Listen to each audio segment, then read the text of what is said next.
going to go over stick fighting basics using your self-defense walking cane or any walking cane. This is just a Cane Masters self-defense cane. These are made for self-defense. You can use any cane that has this crook. Even you can use the one that has the derby style, the straight handle. I'll show you some things you can do with that. But we're going to warm up with this basic spin as we go into this stick fighting basics for self-defense cane. And the reason that we do this spin and warm up is not just to warm up the body and to develop callus on the hand, to teach the body spatial awareness, timing and distance, proprioception, where this cane is at all times, how do you move it through your hands. But also we're going to use it as a striking technique when we start to fight using stick fighting basics with your self-defense cane. So from here, it's a simple warm up. Your palm is facing the sky. The long side comes out of the thumb. The palm is, or the hand is closed. You're not really squeezing. You're just kind of holding it closed so it doesn't come flying out of your hand. So you're allowing it to move through. As you do this first orbital spin to the outside of your body, then you're going to bring your hand over and back in this figure eight motion. And this becomes very valuable, very important later. What we're going to do after this warm up, your first set of stick fighting strikes using the self-defense cane or walking cane. It's going to come right out of this technique. So you're going to do this for about 30 seconds per hand. When you're done, you just simply place it into the other hand. Long side comes out of the thumb. You're pushing and pulling. Simple, easy motion like this. Good morning, Doug. It's good to see you. Outside orbital. That just means it's spinning around the outside of your body. After about 30 seconds, bring it over and back. I like to say it's like a slap to his face and then follow it with a backhand for self-defense. You come over and back, the other hand's always up and out of the way. You're gonna do this for, again, about 30 seconds. There are other ways to do this spinning. We call this combat cane spinning. You don't have to call it anything. It's just a good warm up. You're gonna feel it in your shoulders, your arms, your grip's gonna be stronger. You're gonna be able to better strike with this cane. Then, after that basic motion, you're gonna choke up a little bit. Bring your hand up here so that the crook is coming out of the bottom of your hand. Good morning, Donut Lords, good to see you. And then you're going to practice this motion here with a turn and coming back here. So it's another figure eight. It's another spinning motion, and the purpose of this spinning motion with your hand closed, this time you're not squeezing tightly, but it's a little bit more closed than it was on that first spin, and you're going to the outside and the inside of the body. And this is going to build a lot of power in your forearm, and it's going to make your strikes, when we start to do these basic strikes coming in basic stick fighting with your walking cane, you're going to be able to have a lot more power, a lot more strength in that arm for all those strikes. You're gonna hit them harder for self-defense. And again, it's just inside and outside. And if you want, you can reverse the spin. That'll improve your flexibility, improve the strength, all the way through that range of motion. After you do one hand, 30 seconds, simply put it into the other hand, and it's a spin in, side, and the spin outside the body. We start slowly. We say slow is smooth, smooth is fast. Let it speed up on its own. You can see that your hand is closed. You're not doing one of these things. That's gonna make it come out of your hand when you hit somebody. All of these strikes done at Lord are for multiple opponents. That means many attackers at once, 10, 20, 30, 50 people attacking you, or one. So it's going to work for multiple people. If you are in India or Bangladesh, you're surrounded, everybody's holding you and they're smacking you with that other hand. You have your self-defense cane. You can hit this guy, hit that guy, smash this guy in his stomach. Be very effective that way.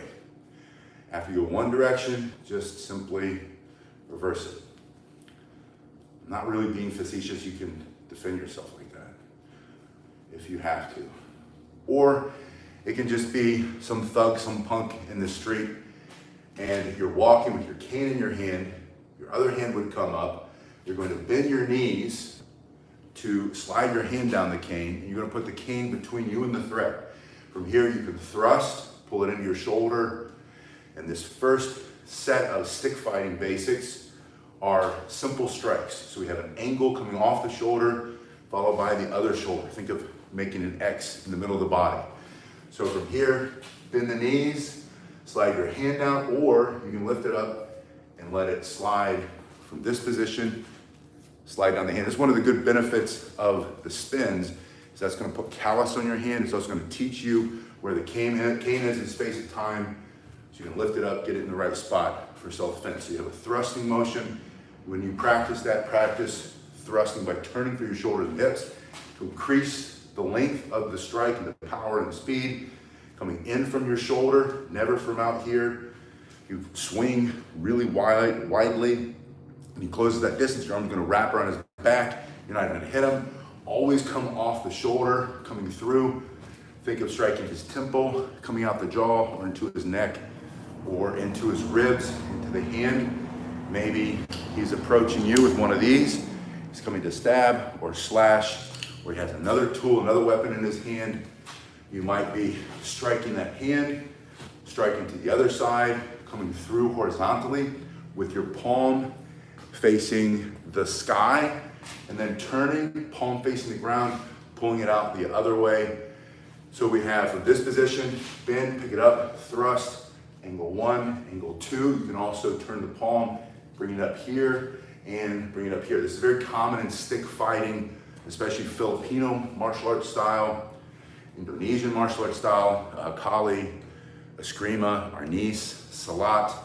From here, bend the knees, pick it up, thrust, angle down, 2, angle up, coming off the shoulder, coming back, horizontal strikes to his head, to his body, down into his knees if you have to. Maybe it's that rabid dog or vicious dog trying to attack your dog, and you have to knock him off or knock him back so he doesn't latch hold of your leg and try to maul you. So you're striking here, back, and then I want you to finish with this coming from the top to the bottom, vertical strike right on the center of his head for self-defense.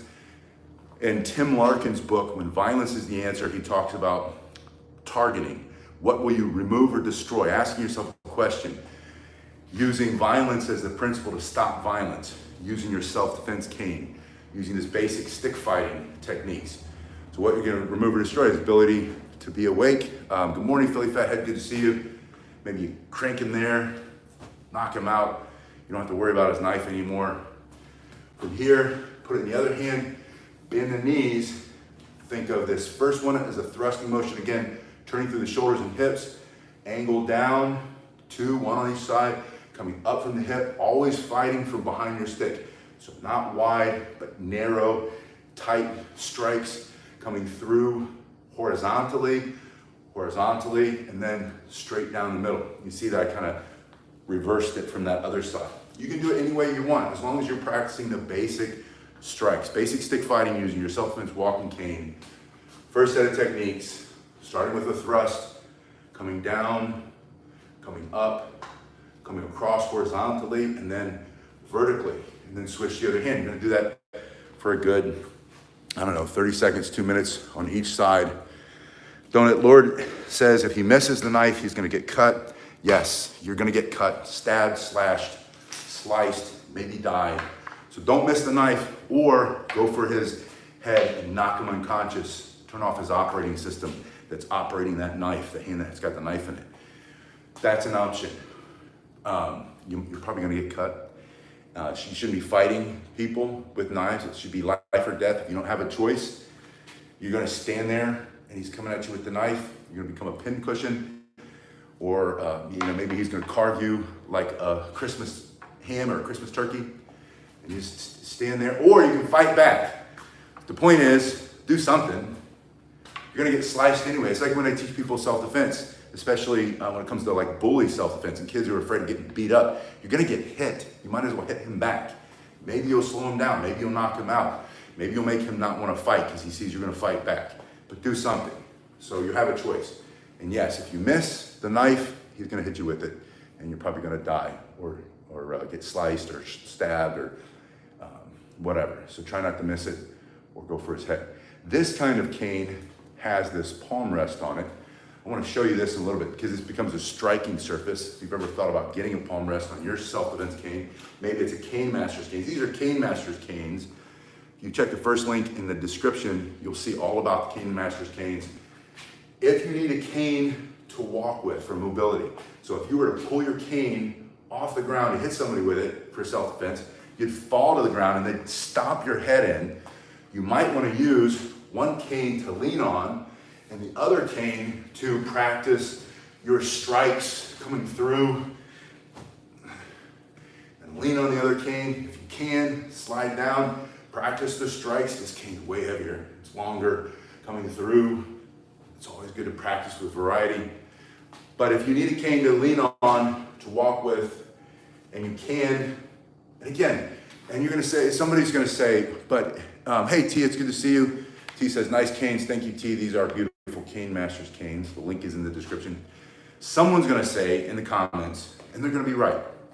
They're gonna say, but if you use a cane to walk with, and you pick it up, you're gonna fall to the ground. So the answer is use two canes, one to walk with, to lean on, the other to strike. And then someone else is gonna say, but if you need a cane and you're not physically as strong as you used to be, or you have some ailment, or you were born with a weakness, or you had an injury, you're a wounded veteran, you've had a car accident, you had a cancer in your spine, and you have to use a cane for self-defense, somebody's gonna say, well, you're not gonna be as effective as someone who doesn't use a cane. And I do use a cane. I had my hip replaced and get ready to have this one done.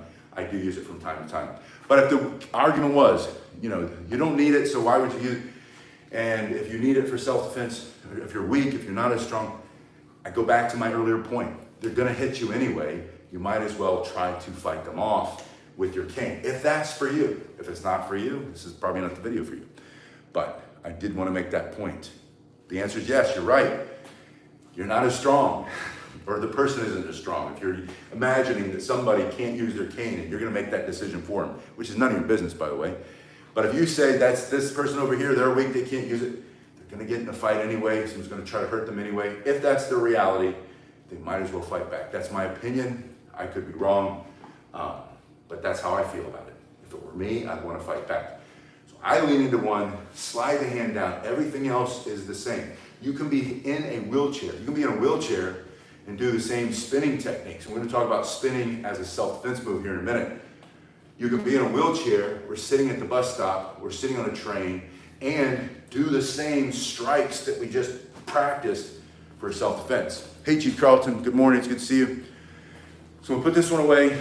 I do want to let me talk about real quick, this is called the palm rest. And this is something that Cane Masters pioneered years ago.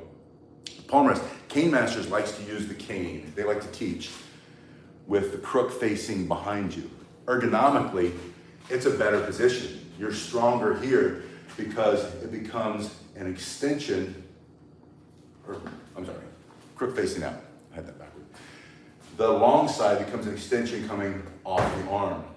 So this is the traditional way with crook facing back. So Cane Masters teaches use the crook facing out from this position, and as I lean into it, this feels more comfortable.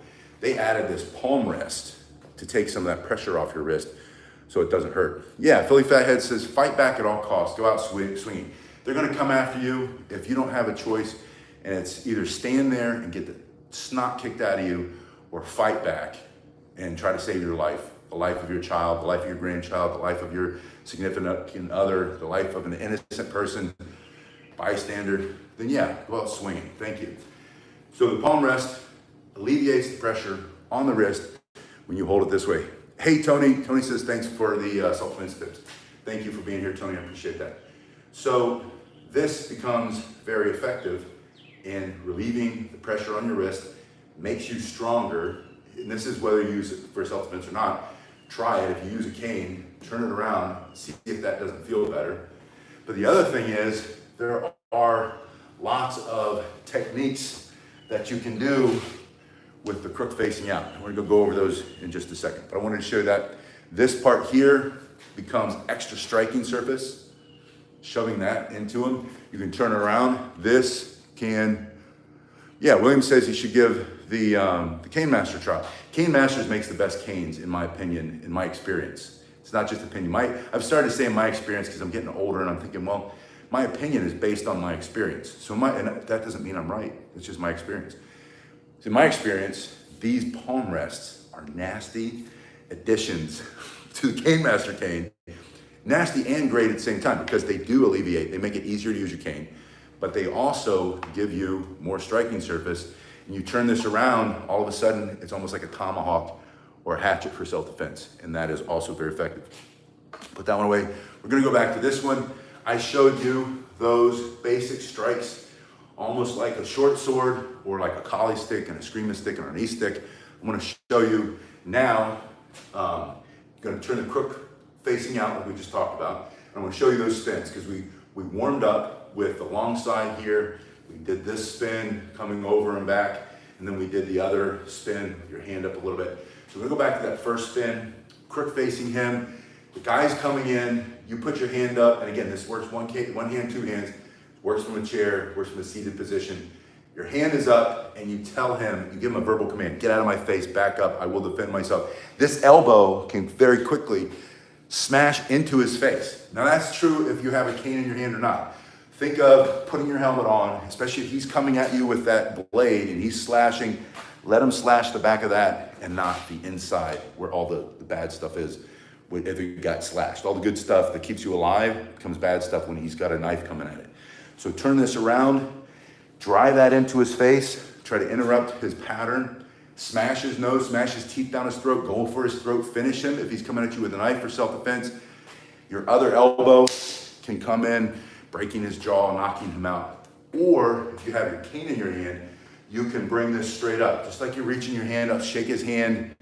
He's ill-intentioned. Instead, you're gonna give him the business side of your stick. When we do stick fighting basics for self-defense cane, this from your shoulder to the end of that tip becomes an extremely long piece of wood or piece of lever, big long lever, and you're going to bring it up maybe between his legs, lifting him off the ground a little bit as his manhood smashes against the pelvic bone, cracking the pelvic bone possibly for self-defense. That's a target. When violence is the answer, is what I was saying earlier, Tim Larkin's book. I put a link in the description. If you haven't read it, you need to read it. If you're serious about self-defense, your hands up, bring it up between his legs, maybe bring it up under his chin. He's reaching with that weapon or he's trying to punch, he's trying to grab you and smash, breaking the little bone, right? You got the two bones in there, breaking that bone, smashing that, and then by turning your palm to the ground and bring it up like you're gonna slap him across his face, and then down, you're gonna smash him on top of his head. So it's two base, two spin, 1, 2. It's actually a lift and a spin, up and over, 1, 2. I'll slow it down, palm comes up, turn the hand, palm straight down. The long side of this big piece of hickory is gonna crack him on the top of his skull for self-defense. And it goes back to Tim Larkin's book, When Violence is the Answer. What can you remove or destroy? His operating system. Turn it off, knock him out, put him unconscious on the ground. Maybe his tool he's trying to hit you with. Break the arm, then hit him on top of his head or into his clavicle, breaking his clavicle bone here so he can't use that anymore. Or maybe you break the bottom of the arm and then smash, you break the top of the arm. But you're bringing it up and you're bringing it down. The next thing you can do is just bring it over and back, either as a horizontal spin or as a diagonal spin. So from here, one, just think of like a windshield wiper, and all you're doing is you're letting it spin in that hand like a tonfa, a Japanese tonfa. The military and law enforcement call it the PR-24, the side handle baton. So you have up and down, you have over and back diagonally, you have trash cans going by. You have that horizontal strike. You can do a combination. You can hit him in the groin, crank him on the head, hit him on the opposite side of his body, come over, come back, and they're all based on that warm-up spin, which is why I like to do it. I like to do the warm-up, put the callus on the hand, get your heart rate up, lean out a little bit, but mostly be prepared. And you can do it with a crook facing back. You can do all these techniques Same way. I find you have more control of it when you switch this position and you start to do these spins. You're gonna feel that, in my experience, you have a lot more control when the long side's coming out of the pinky, which means the crook is facing him. So up and down, those are the spins. Now the next thing you can do is slide it up into your hand. Both hands up, verbal command again, get out of my face, you're too close, back up. Again, there's that, put your helmet on, there's that elbow into his nose, into his chin. Maybe as you're bringing it up, this part smashes. He's screaming and yelling in your face, he's gonna kill you, he's gonna take something from you, he's gonna hurt you, he's gonna hurt your family. And then you had to drive this elbow up, his tongue happened to be out there, boom, and the tip of it comes flipping out, hits your shirt and falls on the ground, leaving some DNA evidence for the police to come snatch that guy up. Just a fanciful thought, self-defense, right? It helps to visualize when you do self-defense, get you in the right mindset. So your hand is up, give the verbal command back, he's still coming. You can drive this very quickly here. You can bring it in here, you can bring it up at an angle, you can bring it back, you can get the guy behind you, smash him here, over here, you can palm strike over here. But the hand's gotta be up for self-defense. The other hand pops up and it's got a big stick in it with this nasty crook and that long piece of hickory ready to do its jobs. From here, you have a straight punch, just like a boxer's cross coming across the body, breaking his jaw. So from here, the hand is up, you're too close, back up. You can strike here. You can do a hooking motion, hooking this into his jaw, smashing. You can also bring it back the other way so that now this nasty tooth is just a beveled edge. It's not illegal, it's not a metal, it's not a sharp point. Well, it's sharpish, but it doesn't qualify as like it's not a blade, is what I'm saying. It's a piece of wood, but that piece of wood stuck into his chin can pull some of that muscle away from the bone, pull the nose off his face, pop the eye out of his socket, stick that in his ear, stick that in the jaw, right? Rip in there, grab a couple teeth, pull it out for self-defense. So you have this hooking motion. You can also bring that hook and then turn your wrist from here, then turn the wrist, the long side of that hickory stick fighting basics, smacking him across his face, into his neck, maybe it hits that process of nerves, flushing the blood out of his brain, he falls to the ground like a sack of poo, right? You can also bring it straight up from this position. You can bring it up if he's too close, he's already on top of you, and all you have is a little bit of room. You can smash this straight up into his chin, and then from here, use that as a pivot point to bring this up between his legs, into his stomach, throw it into the other hand, smashing to move him back. So you have this position back up, you're too close, and it just started here. You're walking, minding your own business, he's coming at you, you try to cross the street, he tries to corner you, there's multiple opponents, there's 2 or 3 punks, there's 50, there's 100. I don't know what's happening. I do know, I've heard about it, that some parts of India that you can be mobbed by big groups of people. And again, if they're gonna beat you up anyway, you might as well defend yourself.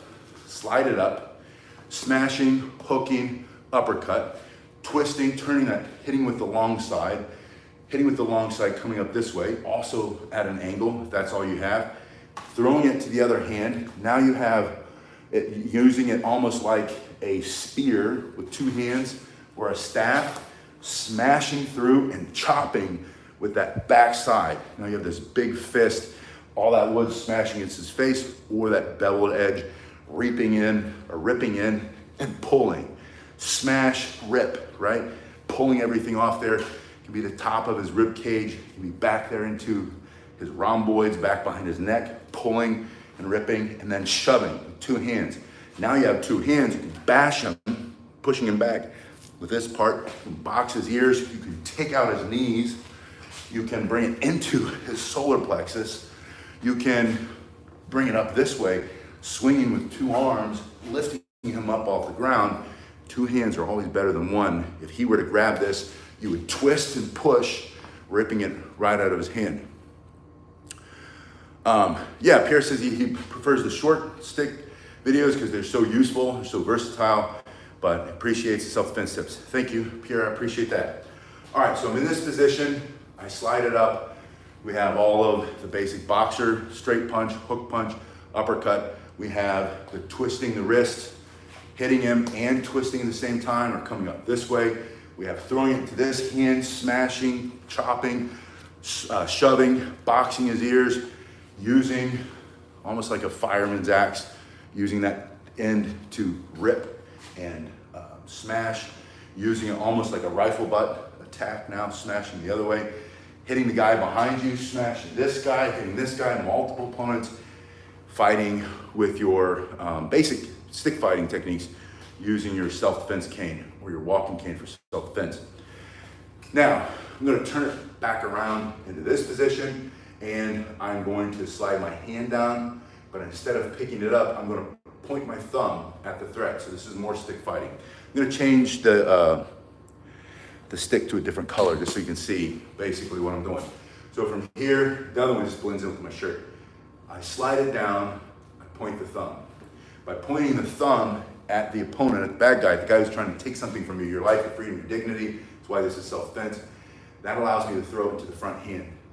Now with two hands, using it like the M4 or the M16 with the bayonet, or the M1 with a bayonet attached to the end, like you would in the military, you can shove. Also, this is how law enforcement would use their riot baton. A riot baton, they would go shoulder to shoulder, they would bend the knees, they would get lower than the approaching throng, mob of people. I was thinking throng, mob, bad guys, or good guys, I don't know, protesters, violent protesters, who knows where they are. Maybe they're good guys, maybe they're bad guys. But the police, they go shoulder to shoulder, point the thumb, and then they stand on line, and then they push this way. And the tip of that, with your whole body weight behind it, and stepping front foot, back foot, front foot, back foot. As you move forward, he's coming at you anyway. You don't really need to step. He's gonna run into this stick, and you have it right here. Your knees are bent a little bit, and you just jab right into that soft tissue from the solar plexus, through the belly button, all the way into his private parts. Between the belly button and his coccyx were down there. You have all that fascia that holds his guts in place. You shove that into his fascia, you're gonna knock him on the ground, you put him on the ground. From here, you could also lift the angle of the front hand, sticking it into his solar plexus a little higher, right into the throat or into the face for self-defense. One note about the throat, that can be a fatal strike. Don't play around with that. That's for life or death, your life or his death. Self-defense only. He's coming at you with a knife. He said, I'm gonna murder you. He's swinging. You've already seen him hurt other people. And you can defend yourself in court with that. That's my, and I'm not a lawyer. I'm not giving you any legal advice. That's just how I would see it for self-defense. So from here, sliding down, pointing the thumb, and then you have this basic thrust. From here, you can turn it, and you have that rifle butt strike coming through here. From here, there it is, smashing between his teeth or moving him back. You have those boxing techniques where you come from side to side. You can hook this up between his legs, bringing him that part right there. There's that coccyx again, right in the middle, ripping him up. You can push this down, smashing on the top of the head. Short ass wood's a good material to practice with. Wood is always my preference. I think you can't beat wood, especially a good hard wood. This one is also made of hickory. This is also a Cane Masters cane. I don't think you can get any better than these. The link's in the description if you need to see what they price. They do make, you can get an inexpensive Carex cane or something like that from like the pharmacy or online, like on Amazon. And I used to use those a lot, and I would break them like once a week while I was teaching the class. And I thought, this is ridiculous. And I got my first Cane Masters cane, and the one Cane Masters cane, when I bought it back then, I got the Dojo cane, it's still my favorite cane. It was like 40 bucks. And it was cost of 4 cheap Carex canes. But I would break one a week. I've had that same cane for 4 years. I've hit everything with it. I've used it thousands of times and it never breaks. So I could have kept spending 10 bucks a week buying another cheap cane and breaking it, or invest. I think that same cane, the Dojo canes, are maybe up to 60 or 70 with all the inflation. But again, 7, and the Carex canes are probably 12. So we're talking, 4 or 5 canes for one good Cane Masters cane. You just can't beat the value if you think of it that way. If you say, oh, Cane Masters are so expensive, they can be. This one certainly is. But You get the Dojo cane, or you get a nice, reasonable cane. This is beautiful. The nicest thing about them is you can choose the color you want, but this is hickory. This is gonna last you, and you can hit, you're not gonna break that one the way you would those cheap canes. And you're gonna spend the money once, and it's gonna last a lifetime. Sliding down here, pointing the thumb, gets in the other hand. That's just stick fighting basics. Thrusting, shoving, boxing, chopping down with the front, lifting up here. And that's just some of the stick fighting techniques that you can do with your self-defense cane or Cane Master's cane. Cane Master self-defense cane. Yeah, T says the Dojo cane is awesome. I remember when T got his Dojo training cane, and like I said, it's still my favorite cane. And mine's oak, and it's really well worn, but just takes a licking, keeps on ticking. These are pretty. This is my new favorite fancy cane, but altogether, I like the Dojo training cane. The different features that you can get, they all have value. But if you had a specific question, put it in the comment section and ask, what each part is, why is it valuable, why do I like it? And I'll give you my opinion based on my experience. But these kinds of things, I think, they're not essential, but they make it much easier to grip and use your cane. I also like, if you're getting older and your hands aren't as strong, getting like a 7/8 inch cane. You can ask Cane Masters to cut yours down a little bit. Make it out of hickory, and it's gonna be fast when it moves through the air, and it's gonna be extremely strong and last a long time defending yourself with it. And they're all stylish. They all have these nice features. I wanted to show you one of the ways when you start doing stick fighting with your self-defense cane that you can improve your strength of your strikes. This is one of my favorite things to do as far as workout goes, period. Whether I have time to go to the gym or not, sometimes I don't go to the gym. I come out to the garage and I get this band, which I spent, I think like 14, 15 bucks for. I put a link in the description. Put it on your cane, put the cane in front of your body, bring the other side of the band around your back. And now you got a gym, and you're gonna do standing push-ups. And these standing push-ups are gonna make all your strikes so much stronger. And I like to do just straight push-ups first for 30 seconds, and then rest. And as I rest, because it's stuck to my chest, my hands drop, it doesn't go anywhere, catch your breath. Science says rest for 2 minutes or whatever. I'll rest until I can bring my heart rate comes down a little bit. I feel I can go again. And then I'll do a second set, but I'll push down. And just imagine like pushing yourself up and out of a chair, or pushing someone off of you who's trying to hurt you or hurt your family.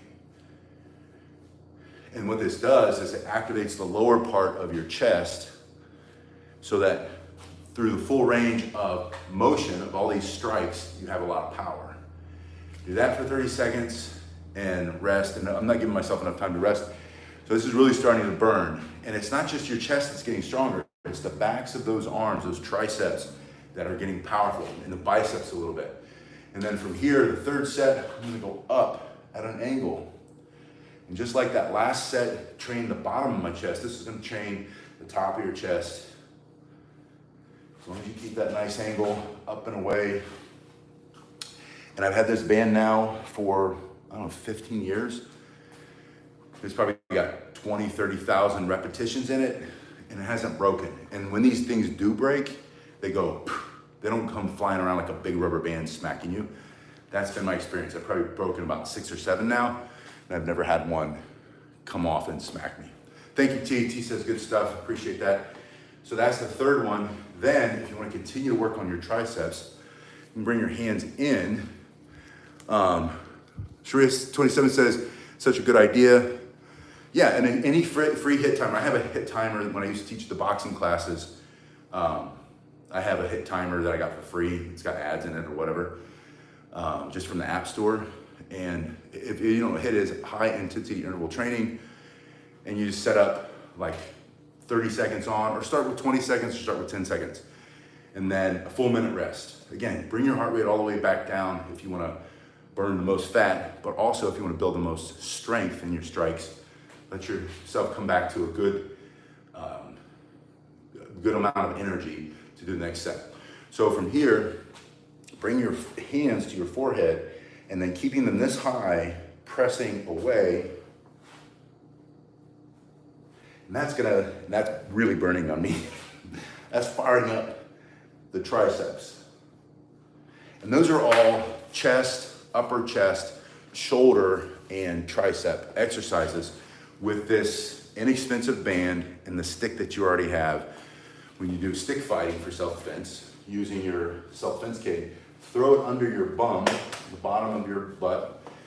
Bring the bands a little closer with the hands to the outside, pushing your hips back, and you can do this seated. You're going to curl. And again, 30 seconds or 10 or 20, and work your way up every week. Just do a little bit. Squeeze at the top, and that's going to activate your biceps, the front. When boxers have a fast jab, it's because they have a well-developed upper arm, especially the bicep for the jab, to knock somebody out with. After you rest, change your hand position, bring it inside the bands, so you hit a different head, or different parts of the heads of the bicep muscles. So all your muscles are usually really 2 or 3 muscles that come together, but by moving your hands inside, hips back, you're going to activate the muscle in a different way. 30 seconds, squeezing at the top. And again, I'm kind of burned out there. I already did this workout in the garage this morning. This, and I did some Indian swing clubs and a little bit of kettlebell. The last thing you can do on the biceps, or you can keep moving your hands wider, narrower, all that stuff. The last thing I like to do is turn my palms down so that I can activate the brachialis, the muscle here, and that pushes your bicep up a little bit, but it's because of the strength of the strike and the grip strength. This is really going to power up your forearms when you turn your palms down. Same thing, hips back, and then elbows in, don't let them bow, and then pull and squeeze. You do that for 30 seconds. You can also put a foot through the band, and you can do curls this way. That's a little bit lighter if your band's too strong. Palm down curls, or if your band is not that strong, you can do a curl to a press. So now you're doing upper chest, a little bit of tricep, lots of bicep, and shoulders. So you're doing all those in that exercise. If you wanted to, you could put both feet in your band and pull this here and do squats. And it's just like a front-loaded squat or a goblet squat or sprinter squats, if you've seen them called all different things. All using the band. You can use the band by itself. I like to put it on just one foot. Actually, this one's a little tight. Work on those punches going up. You can put it in 2 hands. They call this one the Tom Brady. You step on it, separate your feet a little bit. Bring your elbows to the inside of the band and squat and press. And now you're hitting every part of your body.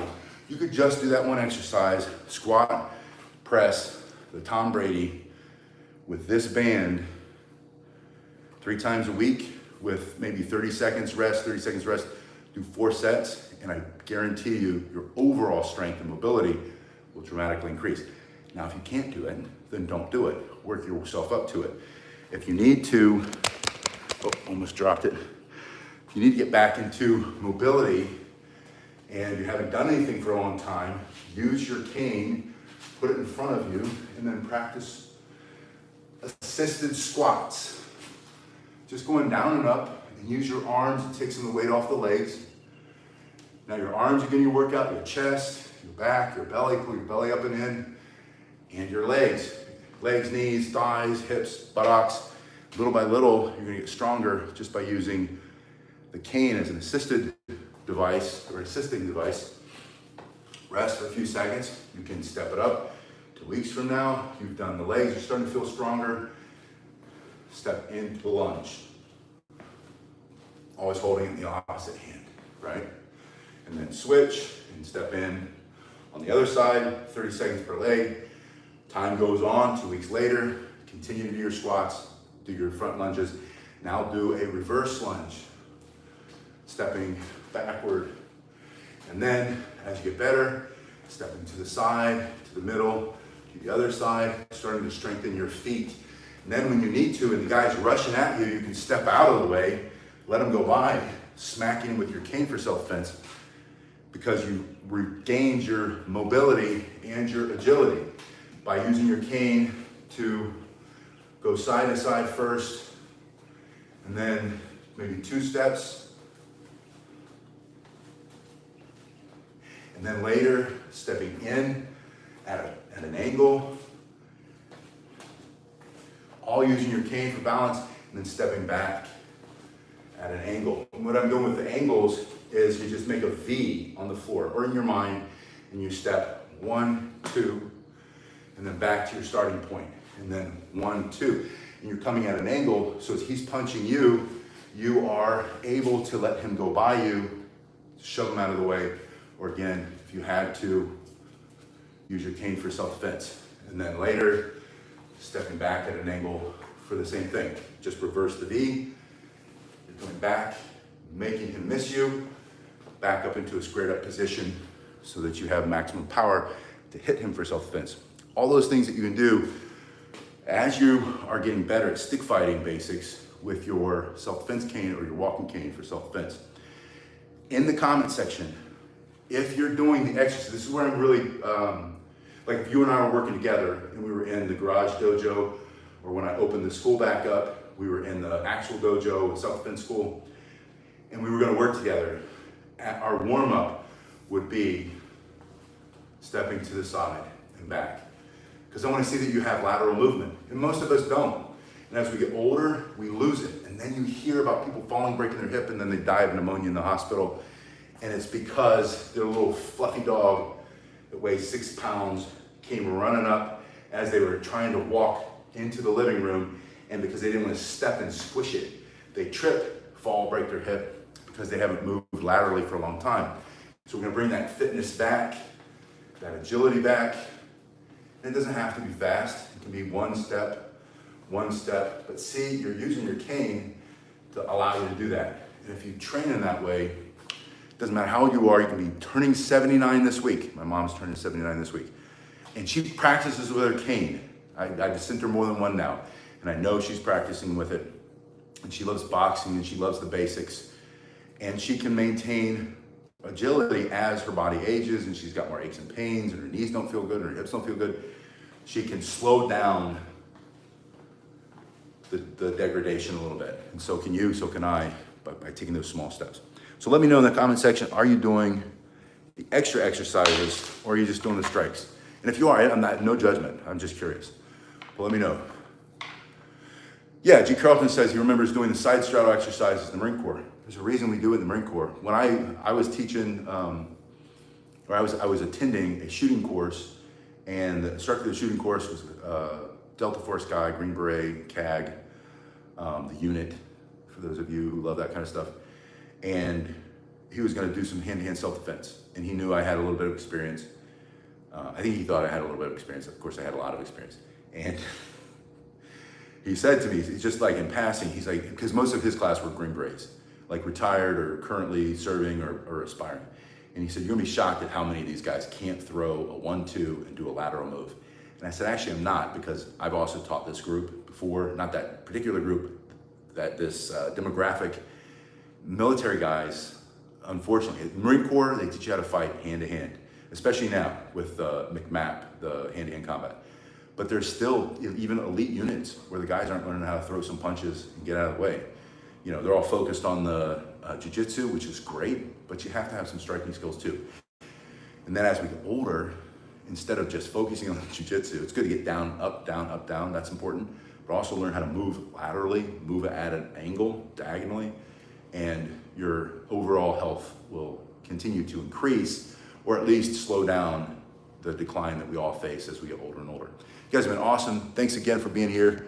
And let me know in the comment section